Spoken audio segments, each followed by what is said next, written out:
할렐루야. 오늘도 함께 예배하는 우리 모든 가족들, 가정에서 또 어디서든지 예배하는 모든 가족들에게 하나님의 은혜와 능력과 평강이 넘치기를 주님의 이름으로 축원합니다. 에베소서는 사도 바울이 로마에 옥류되었을 때 에베소에 있는 성도들에게 보낸 편지입니다. 에베소 교회는 요한계시록에서도 등장을 하는데 요한계시록의 7개 교회 중에서 첫 번째로 소개되고 있는 것으로 봐서 주변의 어떤 교회들보다 영향력이 있었다고 보여집니다. 당시 에베소는 소아시아 지역의 수도라 할 만큼 큰 도시였고 유대인들도 많이 모여 살고 있었습니다. 에베소 교회는 칭찬거리가 많은 교회였습니다. 저들에게는 헌신과 수고와 인내가 있었습니다. 악한 자들을 용납하지 않았고 자칭 사도라 하는 자들을 밝히 드러냈고 참고 견디고 게으르지 않는 탁월한 모범을 지닌 교회였습니다. 이러한 장점에도 불구하고 치명적인 오류를 안고 있었는데 그것은 처음 사랑을 버렸다는 것입니다. 에베소서가 요한계시록보다 약 30년 정도 일찍 쓰여졌다고 보는데 따라서 에베소서가 기록될 당시는 아직 처음 사랑이 식어지지 않았던 시기요, 따라서 또 책망거리가 별로 없는 교회로 보는 것이 적당할 것입니다. 바울의 에베소 사역은 실로 소아시아 선교에 엄청난 영향을 준 사역이었고 바울 선교의 절정이라고 할 수 있는 시기였습니다. 에베소를 거점으로 해서 요한계시록의 7개 교회가 탄생되었고 이때 대동된 교회들은 그 후 수세기 동안 기독교를 이끌어가는 중요한 교회들이었습니다. 이때 기독교의 전성을 뒷받침하는 문서가 있는데 이것입니다. 이 미신은, 즉 기독교를 말하는 것이죠. 이 미신은 도시에서뿐만 아니라 시골과 마을 곳곳까지 휩쓸고 있다. 에베소 교회가 수십 년간 얼마나 큰 세력으로 성장을 했는지를 보여주는 중요한 자료입니다. 그런데 한 가지, 에베소 교회는 구조적으로 언제 발효될지 알 수 없는 불씨를 안고 있었는데 그것은 유대인과 이방인이 함께 뒤섞여 있었다는 것입니다. 실제로 바울이 에베소의 두란노 소원에서 하나님의 말씀을 강론할 때를 성경은 이렇게 기록해 주고 있습니다. 아시아에 사는 자는 유대인이나 헬라인이나 다 주의 말씀을 듣더라. 바울이 에베소서를 기록하게 된 배경에 대해서는 뚜렷하게 밝히고 있지는 않습니다만 추측하건대 유대인과 이방인은 물과 기름 같은 관계입니다. 함께 예수를 믿고 한 공동체의 일원이 되었다고는 하지만 그들 사이에 깊이 패인 골은 쉽게 메워지는 것이 아닙니다. 교회가 폭발적으로 성장하는 과정에서 유대인과 이방인의 갈등의 소문을 들었을 터이고 하여 바울은 이 문제를 염려하여 에베소서를 기록했을 겁니다. 에베소서 전반에 걸쳐 유대인과 이방인의 하나됨, 한몸 공동체를 강조하는 것으로 봐서 더욱 그렇다 하겠습니다. 그래서 바울은 에베소서를 통해서 이제 갓 교회에 속하게 된 이방인 출신 성도들에게 이방인이 어떻게 신약시대 교회 공동체의 일원이 되었는지 그 과정과 의의를 설명하고 있습니다. 구약시대의 하나님의 구원의 역사는 선민 이스라엘 중심이었습니다. 이방인은 개요. 그러므로 이방인은 하나님도 구원도 언감생심, 꿈도 꾸지 못할 일입니다. 그러나 예수 그리스도가 이 땅에 오시고 십자가에서 구원을 완성하심으로 온 세계 이방 만민도 구원을 얻을 수 있는 기회를 얻게 되었습니다. 구원이 구약 선민 이스라엘에게서 세계 만민 이방인으로 확장되었음을 말하는 것인데, 이에 대한 본문의 설명은 이렇습니다. 첫째로, 하나님께서 창세전에 우리를 택했다는 것입니다. 그분은 우리 주 예수 그리스도의 아버지이십니다.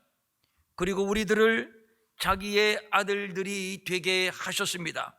이것은 역사의 쇼킹입니다. 개 취급이나 받는 이방인의 구원이 창세전에 미리 하나님에 의해서 예정된 사건이라는 것입니다. 100년 전, 200년 전, 1000년 전, 2000년 전이 아니라 태초에 하나님이 천지를 창조하시니라 창세기 1장 1절 이전에 이미 예정하셨다는 겁니다. 이것을 어떻게 이해할 수 있습니까?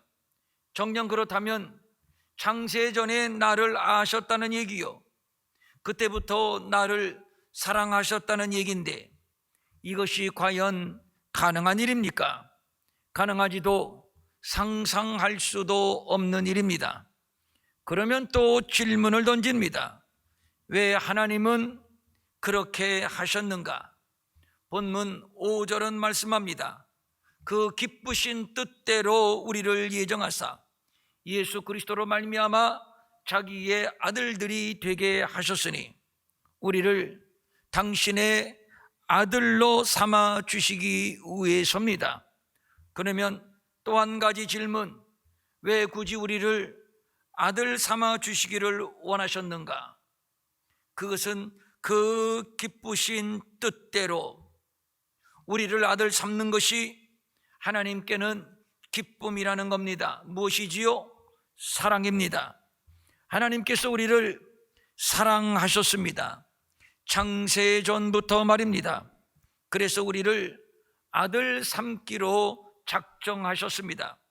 아들을 삼는다라고 하는 것은 보통 사건이 아니지요. 하나님 안에 있는 모든 좋은 것들을 우리에게 송두리째 상속해 준다는 뜻입니다. 즉 그것이 무엇인가요? 하나님의 나라입니다. 이방인에게 하나님의 나라는 그림의 떡입니다. 왜냐하면 육체로는 할례 없는 이방인이요, 그리스도 밖에 있었고 이스라엘 밖에 사람이요, 그래서 소망도 없고 하나님도 없는 사람이었습니다. 애당초 우리는 그런 자들이었습니다. 그래서 이방인은 세상 풍조와 공중권세 잡은 자를 따랐고 육체의 종로로 타는 본질상 진노의 자녀이었습니다. 그 결과 음행, 호색, 우상숭배, 원수 맺고 분쟁하고 시기하고 술 취하고 온갖 방탕하고 죄짓고 타락함으로 사단의 통치를 받는 저주와 심판의 운명이었습니다. 하나님과 완전히 단절된 소망 없는 존재를 말하는 것입니다. 실제로 구약 성경에서 이방인은 죽음, 운명, 재앙, 불운 등의 뜻을 지닌 단어로 사용되고 있습니다. 그런 의미에서 유대인이 이방인을 개 취급하는 것은 한편 일리가 있다 하겠습니다. 전에는 우리가 이런 자들이었습니다. 이런 자들을 하나님은 사랑하셨고 뿐만 아니라 당신의 아들로 삼기로 작정을 하셨습니다. 그리고 우리로 하여금 영광과 찬송을 받기를 원하셨습니다. 창세전부터 말입니다. 매우 중요한 얘기입니다. 이방인에게 어떻게 하나님의 은혜가 있으며 어떻게 이방인의 입으로 하나님의 영광을 찬송한단 말입니까? 애당초 불가능한 일, 있을 수 없는 일, 그럼에도 하나님은 이방인을 사랑하셨습니다. 이방인들로부터 아버지라는 소리를 듣고 싶으셨고 이방인들로부터도 찬송과 영광을 받고 싶으셨습니다. 그러나 꿈은 꿀 수 있지만 이룰 수는 없습니다. 하나님이라도 이것은 불가능합니다. 왜냐하면 이방인은 처음부터 세상 풍속을 쫓고 공중의 권세 잡은 자를 따르며 마귀의 종, 죄의 종 노릇하며 사는 본질상 진노의 자녀이기 때문입니다. 본질상 진노의 자녀라. 이것은 존재 자체가 처음부터 진노요, 처음부터 저주라는 뜻입니다.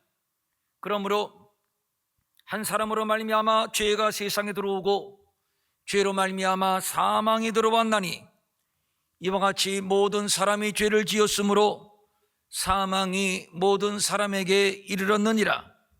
이러한 운명이 바로 저의 운명이요, 바로 여러분의 운명이요, 바로 이방인 전체의 운명이었습니다. 그러나 하나님은 포기할 수 없었습니다. 기어이 이방인들을 아들로 삼아 이방인들로 하여금 찬송과 영광을 받고 싶었고, 이방인들로 하여금 아버지 소리를 듣고 싶었고, 그래서 당신 안에 있는 좋은 것, 즉 하나님의 나라를 유업으로 주기를 원하셨습니다. 그러나 하나님은 정의로운 분이십니다. 불법, 편법, 탈법은 통하지 않습니다. 당신이 하나님이라고 법을 초월하여 세상 풍조를 따르고 공중의 권세 잡은 자를 따르는 본질상 진노의 자녀들, 이방인들을 무턱대고 아들로 삼을 수는 없는 것입니다. 그렇다면 합법적인 방법을 찾아야 됩니다. 하나님의 합법적인 방법, 바로 당신의 아들 예수 그리스도입니다. 그래서 3절은 하나님을 우리 주 예수 그리스도의 아버지라고 정체를 분명히 밝히고 있는 것이지요.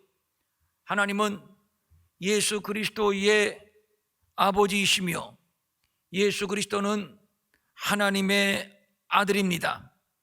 그리하여 이방인을 위한 구원의 방편은 7절입니다. 우리는 그리스도 안에서 그의 은혜의 풍성함을 따라 그의 피로 말미암아 속량 곧 죄 사함을 받았느니라. 이방인이 하나님을 아버지라고 부를 수 있는 유일한 합법적인 방법은 그의 아들 예수 그리스도입니다. 하나님의 아들이 동정녀의 몸을 빌려 이 땅에 오실 수밖에 없고 십자가에서 당신의 피를 속량으로 지불할 수밖에 없었던 그 불가피함,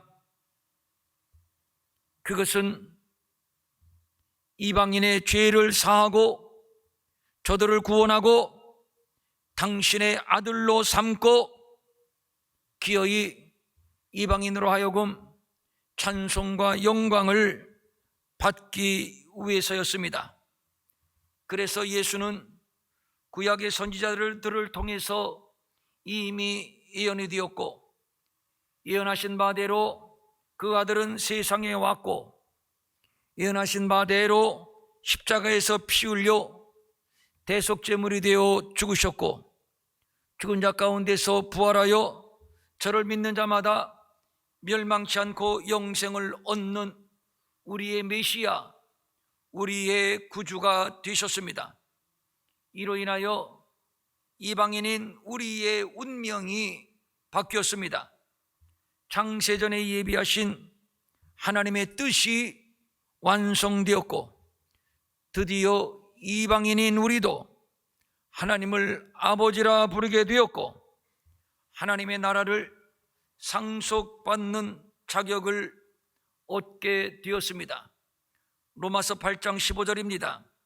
너희는 다시 무서워하는 종의 영을 받지 아니하고 양자의 영을 받았으므로 우리가 아빠 아버지라고 부르짖느니라. 여기서 무서워하는 종의 영은 이 말의 정확한 의미는 두려움으로 이끄는 종의 영인데, 종의 영은 인간 전체를 죄와 공포의 종노릇하게 만드는 폭군입니다. 인간을 저급한 죄의 본성으로 살게 합니다. 평생 죄만 짓다가 그리고 죄 가운데 죽고 그리고 영원히 저주와 심판의 운명이 될 수밖에 없는 우리 인생들, 이것이 지난날 저의 모습이요, 여러분의 모습이요, 이방인 인류의 모습이었습니다. 그러나 이제는 아닙니다. 합법적으로 하나님의 아들이 되었고 합법적으로 하나님을 아빠, 아버지라 부르게 되었습니다. 이 호칭은, 아빠, 아버지라고 부르는 이 호칭은 예수님께서 아버지를 부를 때 사용한 호칭과 똑같습니다. 상상할 수 없는 엄청난 사건입니다. 우리를 예수님과 동급의 위치로 격상시켰다는 얘기인데, 본질상 진노의 자녀였던 우리의 입장에서는 상상할 수 없는 은혜인 것입니다. 그래서 하나님의 은혜의 선물이요, 우리는 자랑할 것이 없다고 말씀하는 겁니다. 2장 19절은 말씀합니다. 그러므로 이제 너희는 이방인을 말하는 것이죠. 그러므로 이제 이방인은 외인도 아니요 나그네도 아니요 오직 성도들과 동일한 시민이요 하나님의 권속, 즉 가족, 식구라. 하나님과 한 가족이요 한 식구라는 얘기입니다. 개와 같은 이방인이 이제는 외인도 아니고 나그네도 아니랍니다. 이스라엘과 똑같은 하나님 나라의 시민이요 마음껏 아빠, 아버지라 부르는 하나님과 한 식구가 되었음을 말하고 있으니 국률이 풍성한 하나님의 사랑입니다. 그래서 바울은 외칩니다. 찬송하리로다. 이를 실제로 외친다면 어떠한 모습일까를 상상해 봅니다. 우선 목이 터져라 외쳤을 겁니다. 너무도 감격해서 눈물이 범벅을 이루었을 것이고, 그것으로 부족해 일어나 덩실덩실 껑충껑충 춤을 추었을 겁니다. 그리고 지나가는 사람들을 붙들고 함께 노래를 부르고 함께 춤을 추자고 했을 겁니다. 새로운 역사의 아침을 맞은 것입니다. 웬 복입니까? 웬 은혜입니까? 성경은 이를 그리스도 안에서 하늘에 속한 모든 신령한 복이라고 말하고 있습니다. 그러나 아무리 그래도 조건이 있습니다. 오직 그리스도 안에서 그리스도를 통해서만 얻어지는 복입니다. 다른 방법, 다른 길은 없습니다. 사람들은 자꾸 그리스도 외에 다른 방법, 다른 길도 있을 수 있지 않냐고 말합니다만 절대 없습니다.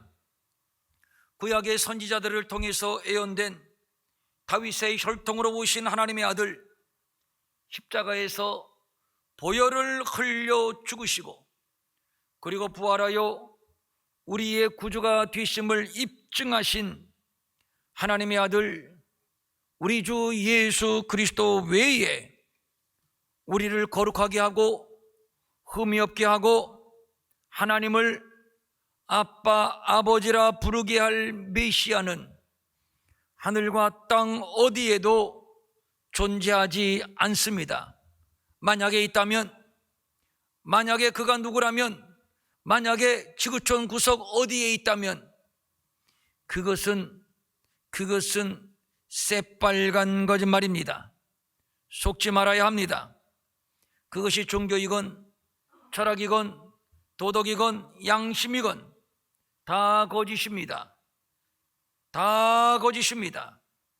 분명하고 단호하게 말씀드릴 수 있습니다. 다 거짓입니다. 그래서 세례 요한은 예수를 세상 죄를 지고 가는 하나님의 어린 양이라고 소개를 했고, 베드로도 다른 이로서는 구원을 받을 수 없나니 천하 사람 중에 구원을 받을 만한 다른 이름을 우리에게 주신 일이 없다고 외쳤고, 또 사도 바울도 성결의 영으로는 죽은 자 가운데서 부활하사 능력으로 하나님의 아들로 선포되셨으니 곧 우리 주 예수 그리스도라고 예수를 소개하고 있는 겁니다. 예수는 그리스도시요 우리를 죄에서 구원하는 오직 유일한 이름입니다. 그는 우리의 주인이십니다. 우리 대신 피의 값을 지불해 주신 하나밖에 없는 우리의 구주이십니다. 이것은 땅의 사건이 아니라 하늘의 사건이요 창세전에 이미 하나님이 예정하신 사건이요 마침내 예수 그리스도를 통해서 하나님께서 이루신 사건입니다. 우리에게 복을 주신 주체가 바로 하나님이십니다. 그는 우주와 만물의 창조주요 주권자요 하늘에 계신 분이십니다. 그래서 우리의 구원은 하늘에 속한 복이요 신령한 복이라고 하는 겁니다. 그리스도 안에라고 하는 표현은 바울 서신의 총 164회, 에베소서에만 30여 회가 사용되고 있는데, 이것은 바울 신학의 핵심이요 기독교 구원론의 핵심임을 말하는 것입니다. 그리스도 밖에서는 절대 이루어질 수 없는 일입니다. 이것만이 하나님이 정하신 오직 유일한 합법입니다. 만약에 다른 것을 주장한다면 모두 강도요 절도입니다. 이것은 창세전부터 하나님 안에 감추었던 비밀이었습니다. 그렇기 때문에 유대인들에게도 감추어졌던 것이죠. 극히 소수의 선지자들에게만 계시로 알려졌는데, 대표적인 사람 하나를 꼽으라면 아브라함을 들 수 있습니다. 너희 조상 아브라함은 나의 때 볼 것을 즐거워하다가 보고 기뻐하였느니라. 나의 때 볼 것을 기뻐했다, 즐거워했다. 성경의 전문가라 할 수 있는 바리새인이나 서기관들도 몰랐습니다. 그래서 예수를 신성모독자라 하여 십자가에 처형했던 것인데, 똑똑한 바리새인이나 서기관들이 몰랐던 이유는 하나님 안에 감추었던 비밀이기 때문입니다. 비밀은 알고 있는 자가 공개하지 않는다면 알 길이 없습니다. 예수님이 죽으시자 제자 둘이 엠마오라는 마을로 내려가고 있었습니다. 이때에 부활하신 예수님께서 그들 사이에 살며시 끼어들어 주고받으며 동행을 하십니다. 그런데 성경은 말합니다. 그들의 눈이 가려져서 그인 줄 알아보지 못했다. 또 예수님의 무덤을 찾은 여인들 보십시오. 예수님께서 서신 것을 보았지만, 예수님께서 서신 것을 저들이 똑똑히 보았지만 예수신 줄은 알지 못했습니다. 이해가 안 됩니다. 어떻게 3년 동안이나 함께했고 사랑했고 존경했던 예수를 눈앞에서 보고도 알아보지 못합니까? 제자들도 역시 마찬가지지요. 부활하신 예수님께서 갈릴리까지 찾아오시어서 고기 잡는 제자들에게 가까이 가셨습니다. 그리고 말씀합니다. 얘들아, 너희에게 고기가 있느냐? 이때까지도 제자들은 예수신 줄 알지 못했습니다. 고기를 많이 잡아 그물을 들 수 없게 되었을 때에야 비로소 예수신 줄 알게 됩니다. 구원, 특별히 이방인의 구원은 하나님만 알고 계신, 하나님 안에 있는 하나님의 비밀입니다. 비밀은 알고 있는 자가 공개해 주어야만 알 수가 있는 것이지요. 그 외에는 알 방법이 없습니다. 하나님 나라의 비밀을 아는 것이 너희에게는 허락되었으나 다른 사람에게는 비유로 하나니 이는 그들로 보아도 보지 못하고 들어도 깨닫지 못하게 하려 함이라. 알고 보니 하나님 나라를 특별하게 비유로 설명하신 것, 예수가 자기 땅에 왔으나 자기 백성이 영접하지 않고 십자가에 달아 죽인 것은 그로 인해서 이방인의 구원의 문을 열기 위한 하나님의 정하신 방편이었던 겁니다. 알고 보니 이를 위해서 저들에게는 가려진 비밀이었습니다. 이것은 사단에게도 감춰진 비밀이었습니다. 만약에 사단이 이를 사전에 알았더라면 예수를 십자가에 죽이지 않았을 것이고, 그렇게 된다면 창세전에 예정하신 하나님의 구원은 실패했을 겁니다. 그래서 이것을 비밀의 경륜, 그리스도의 비밀이라고 하는 것인데, 그런데 또 중요한 것은 때가 차니, 하나님의 정하신 때가 차니 이 비밀이 드디어 이 비밀이 유대인이 아닌 이방인에게 풀어졌고, 드디어 이방인이 이 비밀을 알게 되었고 믿게 되었고, 그리하여 이방인도 하나님의 아들이 되었으니 모든 지혜와 총명을 우리에게 넘치게 하사 그 뜻의 비밀을 우리에게 알리셨고 그의 영광을 찬송하게 하셨습니다.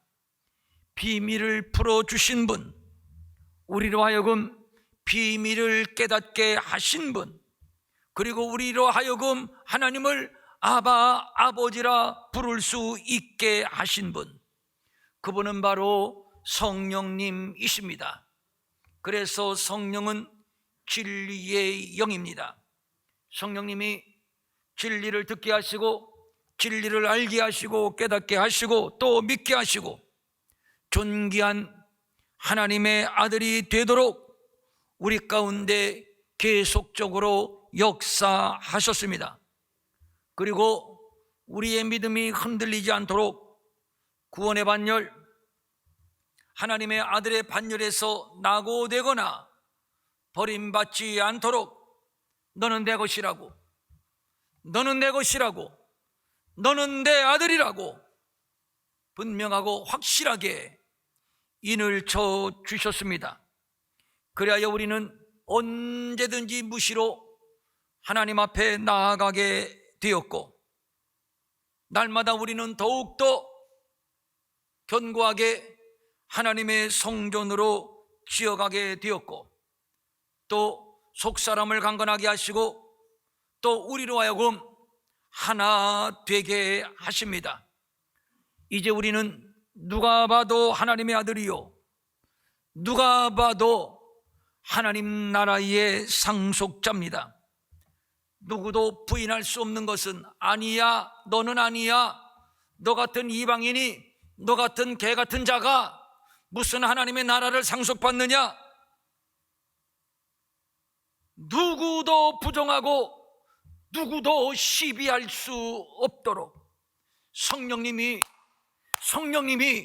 인을 쳐 확실하게 보증해 주셨습니다.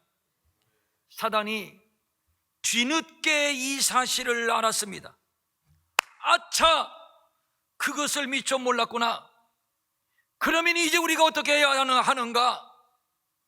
이 상황에서 사단이 유일하게 할 수 있는 일은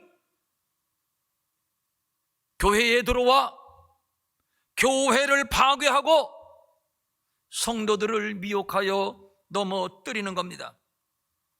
거짓 그리스도들과 거짓 선지자들이 일어나 큰 기사와 표적을 보여 할 수만 있으면 택하신 자들을 미혹하리라. 그래서 바울도 늘 이것이 염려였던 것입니다.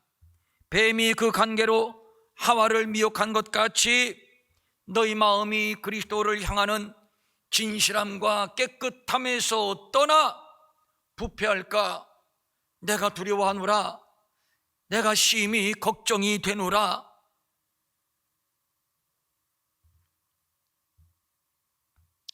교회를 향한, 우리의 가정을 향한, 우리의 자녀들을 향한 사단의 역사는 앞으로 더 간교해지고 더 거칠어질 것입니다. 그래서 성경은 마귀에게 틈을 주지 말라고 한 것이며, 에베소서의 마지막 결론으로 에베소서 6장 마지막 결론으로 마귀의 간계를 능히 대적하기 위하여 하나님의 전신갑주를 입으라고 교회를 향해서 간곡히 부탁하고 있는 겁니다. 우리가 받은 복은 하늘에 속한 신령한 복입니다. 이 복은 구원의 복이요, 그래서 우리는 찬송하리로다. 늘 그의 영광을 찬송합니다. 우리는 이 구원, 이 권리를 빼앗기지 않을 것입니다. 잃어버리지도 않을 것입니다. 우리에게 기업으로 주신 이 교회 공동체, 그리고 우리의 가정, 그리고 우리의 자녀들을 지킬 것입니다. 그래서 우리 평촌일의교회는 더욱더 깨어 기도하며 마귀로 틈타지 못하게 할 것이며, 날마다 더 강하게 하나님의 전신갑주로 무장할 것입니다. 우리는 싸울 것입니다. 그리고 이길 것입니다. 사랑하는 성도님들, 우리 함께 이 승리의 길로 나아가십시다. 마음과 뜻을 모으고 우리가 서로 연합하고 결합되어 한 몸이 되어 이 승리의 길로 나아갑시다. 그래서 교회를 지키고 가정을 지키고 우리의 자녀들을 지키고, 그리고 최후로 이기는 자에게 주신다고 약속하신 하나님의 나라를 기업으로 얻는 복된 성도들 되시기를, 평촌일의교회의 모든 가족들 되시기를 주님의 이름으로 축원합니다. 축원합니다. 가정에 계신 분들 축원합니다. 아멘. 일어나셔서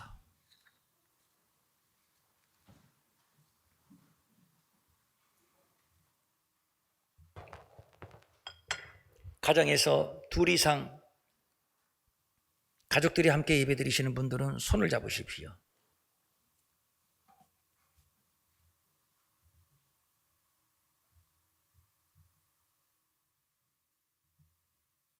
창세전에 우리를 아들 삼아 주시기로 작정하신 하나님의 뜻은 그의 아들 예수 그리스도로 말미암아 이미 이루어졌습니다.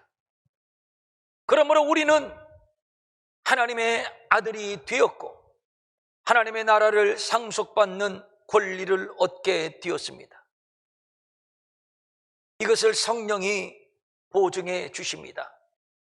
그런데 문제는, 사랑하는 여러분들, 그런데 문제는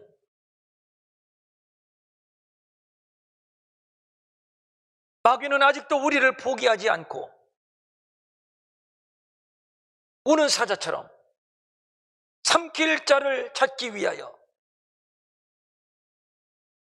어슬렁어슬렁 우리 주변을 맴돌고 있습니다. 엿보고 있습니다. 어떻게 하면 하나님의 교회, 이레교회에 침투할까? 어떻게 하면 누구누구의 가정에 침투할까? 어떻게 하면 부부 사이를 갈라놓고 어떻게 하면 저 아이들을 무너뜨릴까?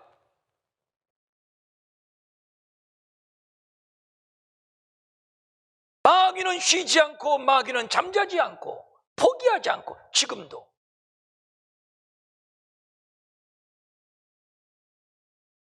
기회를 엿보고 있습니다. 그래서 성경은 말씀합니다. 마귀로 틈타지 못하게 하라. 하나님의 전신갑주를 입으라. 그래서 우리는 마지막 때가 가까울수록 깨어 기도할 수밖에 없는 것이고, 하나님의 말씀으로 무장할 수밖에 없는 겁니다. 그래서 우리 이레교회는 매일 말씀을 묵상하고 매일 기도하는 것입니다.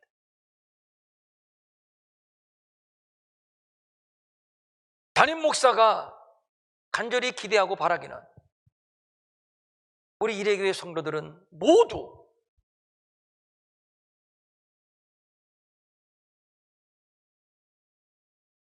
이 신령한 복을 빼앗기지 않기 위해서 깨어 기도할 수 있기를 바랍니다. 하나님의 말씀을 상고하며 그 말씀으로 무장할 수 있기를 바랍니다. 9시가 되면 저하고 함께 만나서 말씀을 나누고 기도하고, 틈나는 대로 또 교회 와서 기도하고, 이제 예배가 좀 자유로워졌으니 자리를 박차고 일어나서 이 교회로 뛰어오고 예배하고 찬송하고 기도하고, 그리고 돌아가서 또 가정을 지키고, 우리는 이 일을 쉬지 않을 것입니다. 여러분 모두 동참하십시오. 여러분 모두 동참하십시오. 이 일에 동참하는 사랑하는 일의 모든 가족들을 하나님이 책임지신다고, 견고히 세워주신다고 약속을 하셨습니다. 이제 이 위대한 새 역사는, 여러분, 이 코로나 기간 동안에 우리 평촌 이레교회에서 시작이 되었습니다. 성령님, 결심합니다. 시간 더 충만하게 임하소서.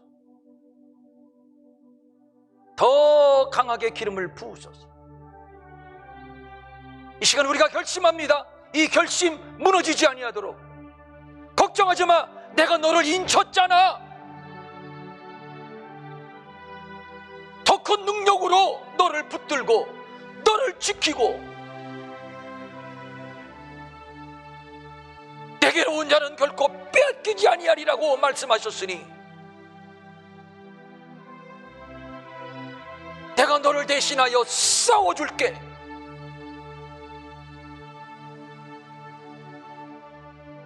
성령님, 우리에게 이 확신을 주시옵소서. 이 확신을 주시옵소서. 코로나 기간 동안에 세상 사람들처럼 언제 백신이 개발되나,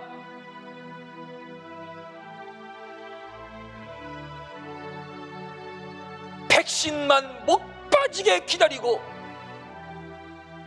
여러분, 백신이 개발되어도 백신이 우리를 지키지 못합니다. 백신이 우리의 가정을 지킵니까? 백신이 우리의 가정 교회를 세웁니까? 어림도 없는 얘기.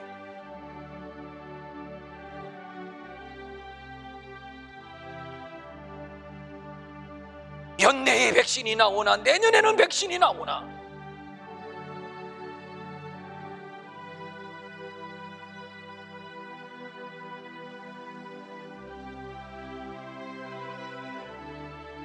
우리의 아들 딸들 공부는 내가 시키지만 저들의 영혼은, 저들의 믿음은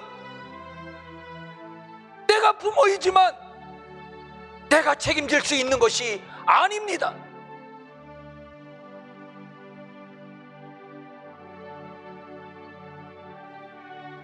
이 코로나 기간 동안에 우리는 가정교회를 든든히 세울 것입니다.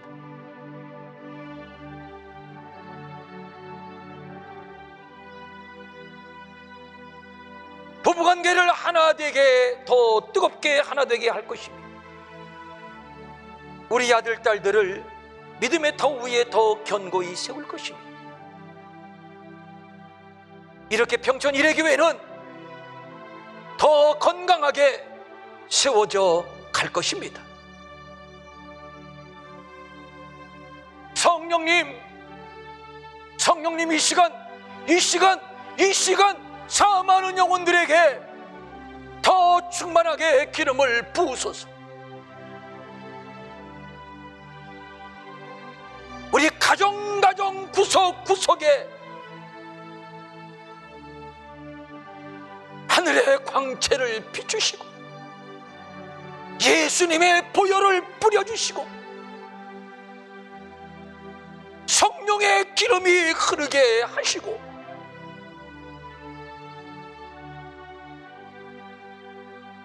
하나님이 우리에게 주신 이 신령한 복을 빼앗기지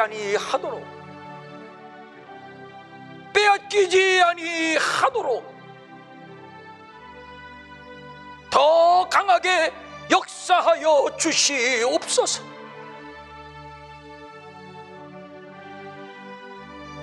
더 간절히 은혜를 갈망하게 하옵소서. 하나님의 전신갑주를 입게 하옵소서.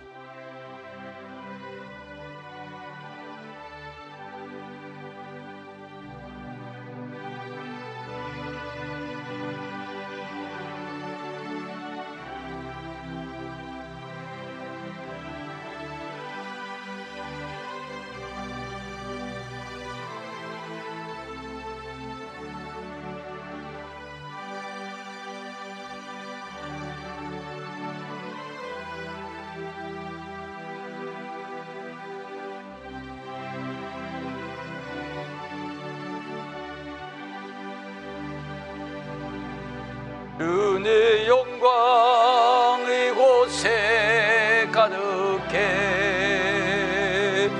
어린 본의 주님과 함께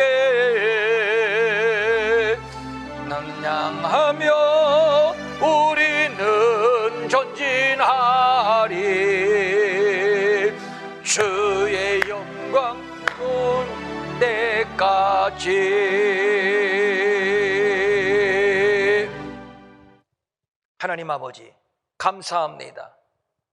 창세전에 내 이름을 기억하셨다니요, 창세전부터 나를 아들 삼아 주시기로 작정하셨다니요.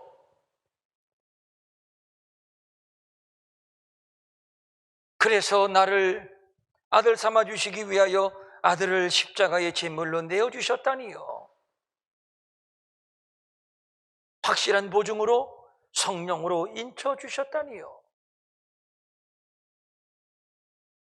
그러므로 이 시간 결단합니다.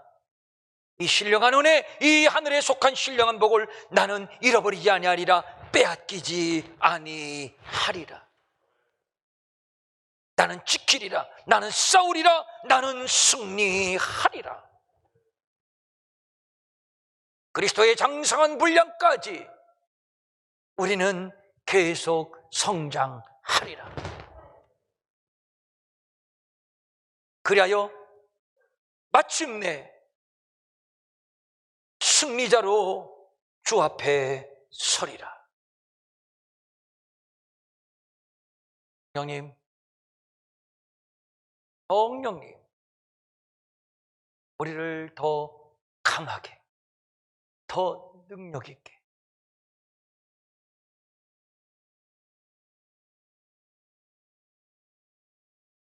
더 충만하게,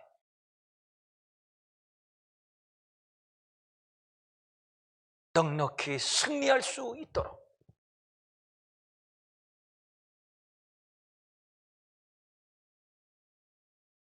우리를 덮어 주시옵소서. 덮어 주시옵소서.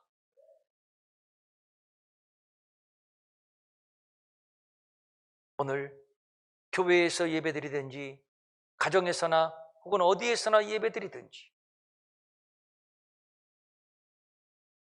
더 강력하고 더 충만한 성령으로 덮어 주시사 마귀로 틈타지 못하게 하며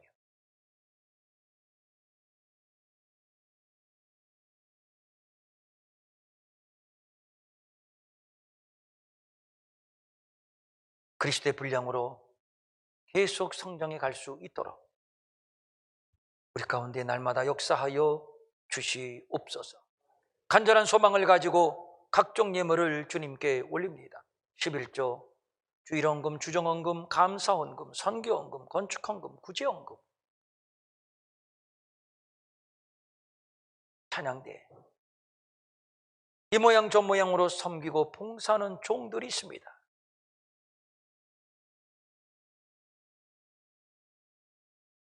더 성령 충만하게 하옵소서. 간구하는 모든 소원을 다 들어주시고 응답해 주시되 모든 것을 통하시는 하나님의 풍성함으로 채워주시옵시고 특별히 우리의 가정교회를 든든히 세워주시옵소서. 내일부터는 우리가 빌립보서를 가지고 묵상하며 또 기도하려고 합니다. 우리 일의 가족들은 다 참여하게 하소서. 우리 교회에 주시는 이 기름 부으심과 이 새 역사가 우리뿐만 아니라 우리 주변의 많은 사람들에게까지도 파급되게 하시고 성령이여 이 일을 위하여 우리가 사모합니다. 다 사모합니다. 더 크게 역사하여 주시옵소서.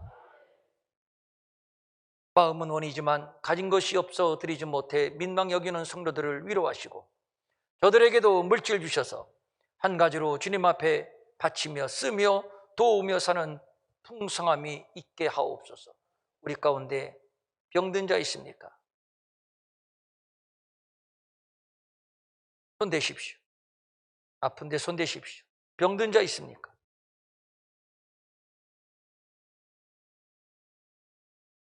한 10초만 대고 있십시오.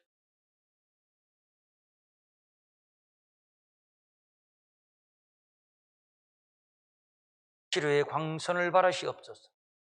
불로 찢어주시고 태워주시고 모든 질병의 근원이 소멸되게 하옵소서. 약한 체질은 강한 체질로 바뀌어지게 하옵소서. 불로 깨끗해졌음을 선포하노라. 이제는 우리 주 예수 그리스도의 은혜와 하나님 아버지의 무한하신 사랑과 성령님의 감화 감동과 위로와 안위와 능력과 평강이 성전에 나와 예배하는 모든 성도들 그리고 가정 어디에서든지 예배하는 모든 성도들 머리 위에 영원히 함께하옵시기를 간절히 축원하옵나이다.